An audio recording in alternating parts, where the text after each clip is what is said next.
اگر فیڈریشن کا مقصد صرف پنجاب بنا کے رکھا گیا تو ظاہر اس کا نقصان ہو رہا ہے اور نقصان ہوگا. ہمیں لوگوں کی بات سننی چاہیے, ہر مسئلے کو طاقت سے حل کرنے کی کوشش نہیں کرنی چاہیے. میں نے پچھلی پریس کانفرنس میں درخواست کی تھی وزیر اعظم صاحب سے کہ وزیر اعظم صاحب میرے شہر کی زمینیں بیچ کر یا ہڑپ کر, بیچی تو اس نے عوام کو تھی لیکن اس نے پیسے نہیں دیے تھے, تو ملک ریاض نے اس کراچی شہر کی زمینیں ہڑپ کر پیسے کمائے تھے, جس پر سپریم کورٹ نے یہ حکم صادر فرمایا تھا کہ 460 ارب روپے جمع کراؤ. تو اگر وہ پیسے جو 150 ملین تھے یعنی جو وہاں سے 1.9 ملین پاؤنڈ 190 ملین پاؤنڈ وہ جب وہاں سے آئے ہیں برطانیہ سے, تو میں نے کہا تھا کہ مجھے اس بحث سے کوئی سروکار نہیں کہ وہ انہوں نے بلنگلی بھیجے تھے یا اکاؤنٹ ان کے جو ہے وہ منجمد کر کے یہاں پیسے بھیجے تھے, لیکن وہ پیسے ملک ریاض کے تھے, آگے اور سپریم کورٹ کے رجسٹرار کے پاس تھے. وہ پیسے ملک ریاض کے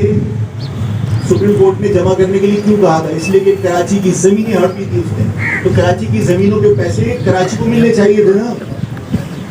لیکن پرائم منسٹر کا رویہ وہی ہے جس کی وجہ سے میں نے آپ سے کہا کہ وفاق کا مقصد صرف پنجاب نہیں ہونا چاہیے, کہ آپ نے وہ پیسے وفاق کی ملکیت سمجھ لی ہے اور سپریم کورٹ نے آپ کو منتقل کر دی اور آپ نے اس پیسے سے اسلام آباد میں دانش یونیورسٹی بنانے کا فیصلہ کیا. تو بھائی یہ پیسے ہمیں ملنے چاہیے, اس لیے کہ اس شہر کے اندر یونیورسٹیاں نہیں ہیں, اس شہر میں اس پیسے سے یونیورسٹی بننی چاہیے. K4 منصوبہ پیسے کی کمی کی وجہ سے پورا نہیں ہو پا رہا, یہاں پانی کی قلت ہے. K4 منصوبے پہ وہ پیسے لگ سکتے ہیں, وہ پیسے تو کراچی کی زمینیں بیچنے کی مد میں دینا, تو کراچی کی زمینیں بیچ کے پنجاب کیسے استعمال کر سکتا ہے اس کو؟ تو یہ رویہ تبدیل ہونا چاہیے اور یہ پیسے یہاں آنے چاہیے. دوسری بات یہ کہ دیکھیے جو پورے پاکستان کے اس وقت حالات ہیں, میں بانیان پاکستان کی اولاد ہوں, اگر خدا نہ کرے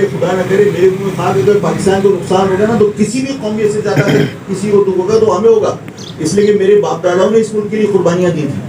آج اس پاکستان کے اندر جو دہشت گردی ہے, جو حالات ہیں, ان کو سامنے رکھ کر مزید محاذ نہیں کھولنے چاہیے. کوئی چیز اگر ڈیلے کی جا سکتی ہے, جو آج میں صورتحال دیکھ رہا ہوں, جو بلوچستان کی صورتحال ہے, جو خیبر پختونخوا کی صورتحال ہے, تحریک انصاف جو ہے وہ آج ان کے اندر جو سیشن تھا اس میں شریک نہیں ہوئی ہے. الارمنگ سچویشن ہے پاکستان کی. ان حالات کے اندر اگر سندھ کے لوگ یہ کہتے ہیں کہ سندھ کے دریا کے اوپر جو 6 کینال آپ نکال رہے ہو یہ سندھ کو خشک کر دے گی اور ہم اپنے پانی کا سودا نہیں کر سکتے, اگر وہ اس کا احتجاج کر رہے ہیں تو آپ پلیز اس کو ڈیلے کر دیجیے جب تک سندھ کے عوام کو آپ اعتماد میں نہ لیں. مزید محاذ کھولنے کی بجائے پاکستان میں استحکام کے لیے اگر آپ کو ایک قدم پیچھے ہٹنا پڑے وفاق کو, تو اس میں آپ چھوٹے نہیں ہو جائیں گے. لیکن سندھ کے لوگوں کو اعتماد میں لینے کے لیے آپ فی الحال 6 کینال کا جو منصوبہ ہے اس کو معطل کرنے کا باقاعدہ اعلان کر کے سندھیوں کو اور سندھ کے شہری عوام کو, مہاجروں کو بھی مطمئن کیجیے, اس لیے کہ سندھ کے 6 کینالوں کو تو ہمیں بھی اعتراض ہے کہ جو پانی ہمیں کراچی کو مل رہا ہے وہ بھی نہیں ملے گا. تو سندھ کے لوگوں کو مطمئن کیے بغیر ان کینالز کا کام معطل کرنے کا اعلان ہونا چاہیے. یہ بہت ضروری ہے تاکہ مزید کوئی دشمن ہمارے ہاں فرسٹریشن کو بنیاد بنا کر کسی کو اپنے مقاصد کے لیے استعمال نہ کر سکے. میں آپ سب کا بہت بہت شکریہ ادا کرتا ہوں. افطار کا وقت ہو رہا ہے,